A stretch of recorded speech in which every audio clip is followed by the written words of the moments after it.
Жареные сосиски по-корейски. Что-то последние дни какие-то очень быстрые и бюджетные блюда готовлю, но думаю, что вам все-таки все равно это понравится. Сосиски. Кому могут не понравиться сосиски? Сегодня приготовим их по-корейски вместе с овощами. Овощи нам нужны будут следующие: 1/3 моркови и половина луковицы. У меня большая луковица. Также 1 красный перец чили и 1 зеленый перец чили. Если хотите сделать блюдо не острым, пропустите перцы чили. И сосиски 400 грамм. Лучше использовать такие совсем маленькие и пухленькие сосиски, но вообще пойдут совершенно абсолютно любые.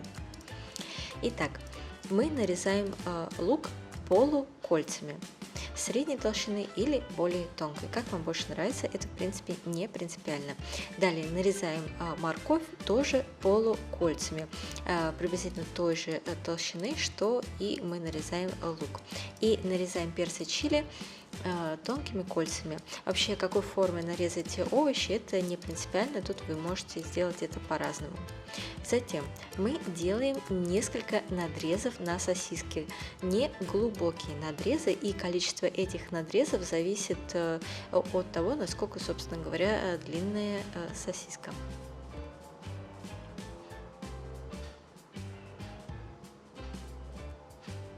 Вот и все. Мы подготовили все необходимые ингредиенты. Теперь дело за соусом. Кетчуп можно брать либо обычный томатный, либо острый, если вы хотите сделать блюдо острым.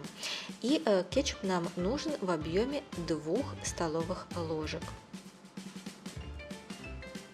Затем добавляем соевый соус 1 столовую ложку. Если хотите сделать блюдо острым, то можно заменить соевый соус на пасту кочуджан в объеме половины столовой ложки. И далее сироп. В Корее используют кукурузный, я использую сироп агавы.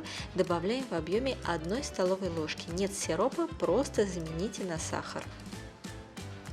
Все это мы хорошо перемешиваем до однородности, и хорошо, если вы дадите соусу хотя бы 10 минут настояться. Но если времени нет, то используем сразу.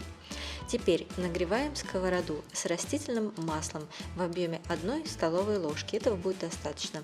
Когда масло нагрелось, мы закладываем прежде подготовленные и нарезанные овощи, а именно лук, морковь и перцы чили. Готовим мы это блюдо на среднем огне. Попассеровав овощи в течение 1 минуты, мы добавляем молотый чеснок в объеме 1 столовой ложки. Если хотите сделать блюдо не острым, тогда просто пропустите молотый чеснок. Перемешиваем чеснок с овощами, и как только почувствовали сильный запах чеснока, то закладываем сосиски. Хорошо перемешиваем сосиски с овощами. Напоминаю, что готовим мы блюдо на среднем огне.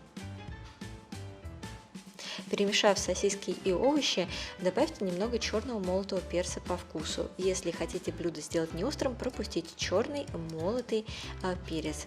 Все хорошо перемешиваем. Все время мы готовим это блюдо, постоянно помешивая. Когда сосиски и когда надрезы на сосисках раскроются, тогда пришло время добавлять соус. Закладываем весь соус и хорошо все перемешиваем. Продолжаем готовить на среднем огне до полной готовности сосисок.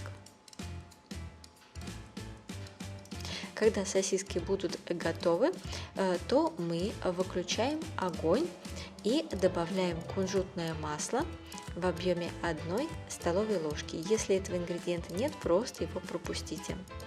И все еще раз хорошо перемешиваем. И, собственно говоря, наше блюдо готово, можно подавать его к столу. При подаче блюда к столу хорошо его сверху посыпать щепоткой обжаренных кунжутных семян. Ну и все, можно наслаждаться едой. Кстати, в Корее это блюдо не основное, его подают среди остальных закусок, так что это, так сказать, закуска. Кстати, под алкоголь, я думаю, что тоже очень многим понравится, кто его употребляет, и с отварным рисом тоже очень вкусно. В общем, на любого любителя. Надеюсь, вам было интересно, лайкайте, подписывайтесь и приятного вам аппетита!